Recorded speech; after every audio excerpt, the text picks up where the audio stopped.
Hello and welcome to my Rather Nice Art YouTube channel.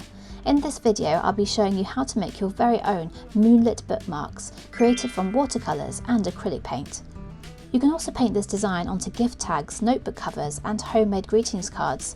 So let's get started and I'll take you step by step through this versatile, cosy and very creative project. So here I'm just demonstrating very quickly how to make your own tassels from some yarn. I've got some multicoloured sparkly yarn here and I'm just knotting it and cutting it to size. I can show you how to do these step by step in another video, but this is just to quickly show that you can make your own tassels very quickly and cheaply. You can also just use a piece of string doubled and knotted. You don't have to have a tassel on your bookmark. So these are some of the things you're going to need. I'll put a full list of materials with links in the description below. I've gone ahead and cut out some cold press textured watercolour paper to resemble a standard rectangular bookmark, including a hole at the top for some string or the tassel. This bookmark is approximately 19 centimetres by 5 centimetres. I used a guillotine, but you can use scissors and a ruler if you don't have one. I'm going to be painting on the rough textured side of the watercolour paper. We're going to start by removing the string because we don't want to get paint on that. And this is extremely important. We're going to tape down the edges of the bookmark with masking tape or washi tape to our table, leaving a 5mm border around the whole of the bookmark. I'm doing this for two reasons. Firstly, it will create a nice, crisp, professional looking border for our artwork. And secondly, it will prevent the watercolour paper from buckling too much when it gets wet with paint, and it will keep the bookmark flat while we work on it. So here I'm basically mixing a nice dark blue colour with the watercolours and lots of water. It's nice and runny, and once I've got the dark blue colour that I want, I'm going to start brushing that on lightly from the top of the bookmark downwards towards the centre. This is the sky, so I'm painting it darker near the top where the stars are and then getting lighter by adding more water or a touch of white towards the horizon where perhaps the street lights are, creating a gradient effect. Stop when you're roughly 2/3 the way down. I'm mixing a kind of yellow-brown colour for the lower third of the bookmark and allowing the blue and brown to mix a little where they meet. The defining feature of watercolours is their transparency. They will usually dry lighter than they appear when wet, so the key is to build up layers, ideally letting the paint dry before adding the next layer. I'm going to do this 3 or 4 times, so in the meantime, let me tell you a bit about the history of bookmarks, which actually have ancient origins, and this is absolutely fascinating to me. The earliest known bookmarks used for ancient manuscripts date back to the 1st century AD, but most of the oldest surviving bookmarks are from the 13th and 15th centuries. But my favourite iteration was the rotating bookmark, and these were fascinating practical objects, and only about 36 of them seem to have survived.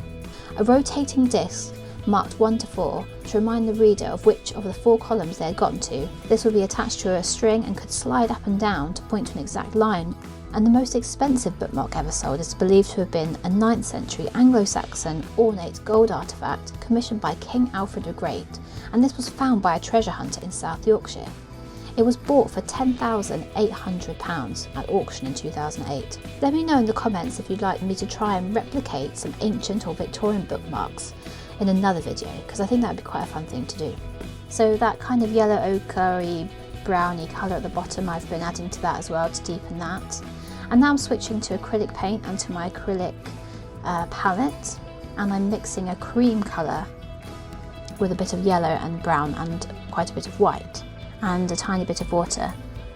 Make sure you mix enough because we're going to use a sponge which will absorb a lot of the product compared to a brush, so you want quite a generous amount of paint mixed. And now I'm placing my stencil, which is just a simple circle shape near the top of the bookmark.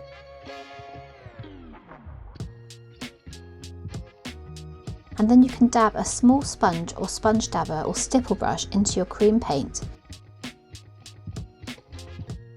And then I'm going to gently press downwards onto the stencil and try not to drag or smudge it because you don't want the paint to go underneath the template. You want that crisp line when you remove it.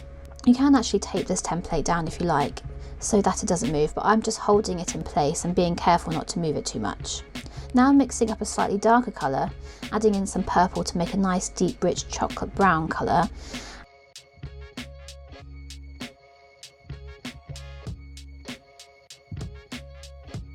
And here I'm just going in with a little bit of the darker shade dabbing it just around the bottom of the moon to make it appear more three-dimensional, adding some shadow to make it feel like it's a circular 3D orb, as well as some highlight around the top of the moon.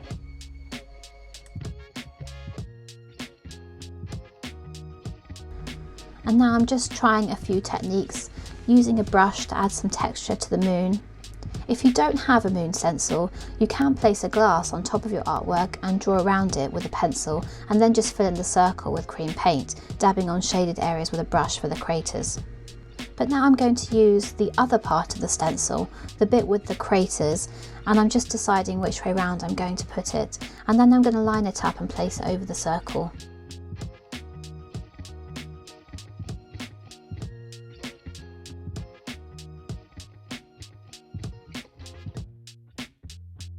I'm mixing a darker colour and then dabbing that in over the crater shapes and making an even darker shade to dab that on at the bottom of the moon where it's darker because it's further away from the sun. There is another way to get that crater effect if you don't have a stencil. If you cut a small piece from a washing up sponge or from an artist sponge, you can rip some tiny little chunks out of it like I'm doing here to create a kind of emmental cheese pattern.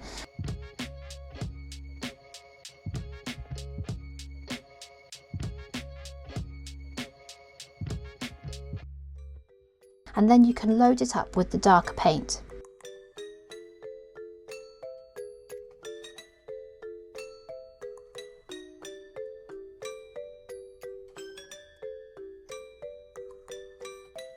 I'm just going to show you how that looks on a scrap of paper. So as you can see, instead of a solid block of colour from the sponge, it's created a wholly textured surface, resembling craters of the moon, which is great if you don't have one of those stencils.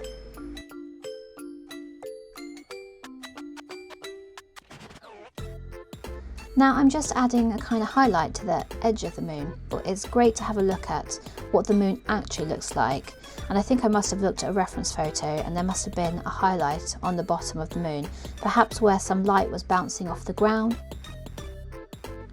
Now I'm going to try out that watercolour and salt trick I mentioned earlier, first on a scrap of paper. Basically you brush on some wet watercolour, it has to be watercolour paint, and then before it dries you can sprinkle on either shards of sea salt or some table salt, and I think I've also got some freshly ground salt here just to try different types of salt, and then you leave that on the watercolour and allow that to dry completely.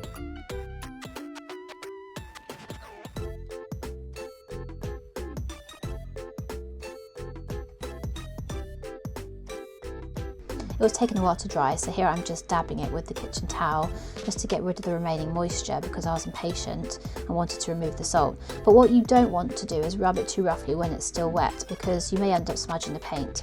So be gentle and ideally wait until it's completely dry. I've gotten rid of most of the moisture, so I'm able to use a soft brush to remove the salty residue. And as you can see, it creates this really nice dappled texture in the paint, which is great if you want a snowy or misty effect in your painting. So now I'm going to go ahead and try this out on the bookmark and see if we can create some kind of dimension and texture in the sky, maybe as if it's a faraway galaxy or some mist or perhaps a flock of birds flying. I'm using my travel fan to dry it again, and then using a bit of kitchen roll because again I was getting very impatient. I'm not really sure if this did much in this case, to be honest. I think it looked better in the sample, but we gave it a go. It might add something once it's finished, might add a bit of interest, we'll see. And now I'm going back in and painting on another area of highlight with a much lighter cream, almost off-white colour.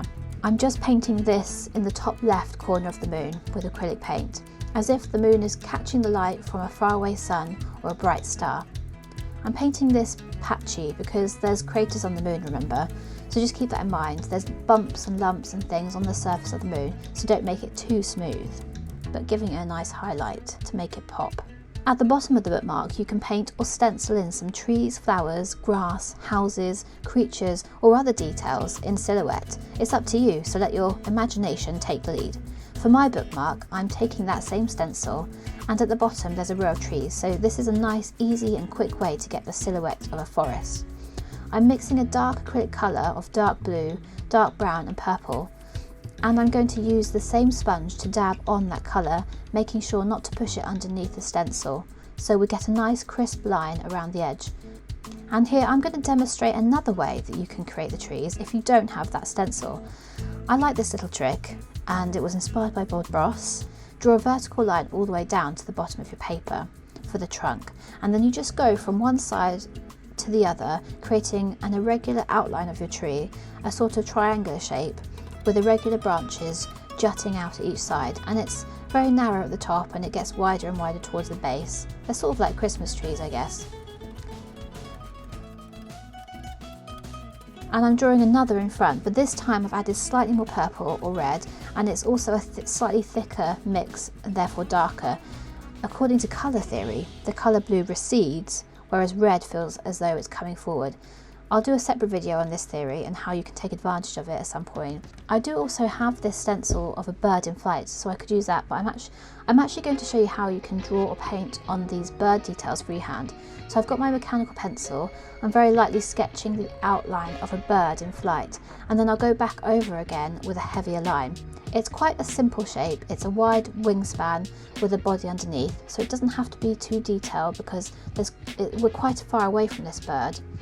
We don't need to see the face or individual feathers, we're just seeing the outline of two wings, one higher than the other, and a blob for the body underneath. And I'm filling in the shape with dark purple acrylic paint mixed with brown to create the silhouette. The last bit is really fun actually, and adds so much to the atmosphere of the artwork. To really finish it off, I'm mixing some pure titanium white acrylic with a little bit of water to create a bright white with a slightly runny consistency, and I'm generously coating a very rough, scruffy brush. I'm going to flick some specks of white all over this bookmark to resemble either snow, pollen or fireflies, just to make it a bit more magical. Then I'm going back in with that same paint, but with a pointy detail brush, just to add a few larger dots of white in a few places. Whether these are stars or snowflakes, it just feels a bit more magical. Then I want this to completely dry. The most satisfying part is removing the masking tape to reveal this lovely crisp border all the way around of your bookmark. Now, as you can see, some of the watercolour paint has seeped under the masking tape. Don't panic if this happens, I'm going to show you how to fix it. So you just take a really clean watercolour brush and some really clean tap water and just gently scrub it with your wet brush and then dab it dry with a clean piece of kitchen roll. I'm doing this all the way around so that any marks have almost disappeared, but to really cover any remaining residue, I'm going to go in with a little bit of titanium white acrylic paint as well to cover it up completely so that we have a nice fresh white border and those marks will hardly be noticeable at all. I recently found out from one of my favourite YouTubers, Super Ray Dizzle, that you can buy a product to coat your watercolour paper before you start painting, and this product creates a barrier, making it easier to remove unwanted watercolour marks and mistakes later on. I'll link that product below, and I'll also link to her channel if you want to go one step further and reinforce or protect your bookmark so that it will last a long time. You could mount it onto some coloured card or some pattern card like I'm doing here. I've got some kind of distressed cream paper card that sort of matches the moon quite nicely. Or you could laminate the bookmark, or you can even buy a clear plastic bookmark sleeves, which could help prevent it from getting damaged. And these make great Christmas gifts, birthday gifts, and the person who receives them is just going to be so touched that you made something for them. Or just keep it for yourself. And here I'm just gluing the bookmark with regular Pritt stick glue, and then I'm just threading through my homemade sparkly tassel. And voila! The details are lovely once it's dried with a nice crisp border, and you can see how beautifully the watercolours have mingled together on the cold press texture paper, the lovely splashes of white. I hope you enjoyed this video. Please subscribe for more Rather Nice Art challenges, tips and creative fun, and to become part of the Rather Nice Art community. We'd love to have you, and see you next time.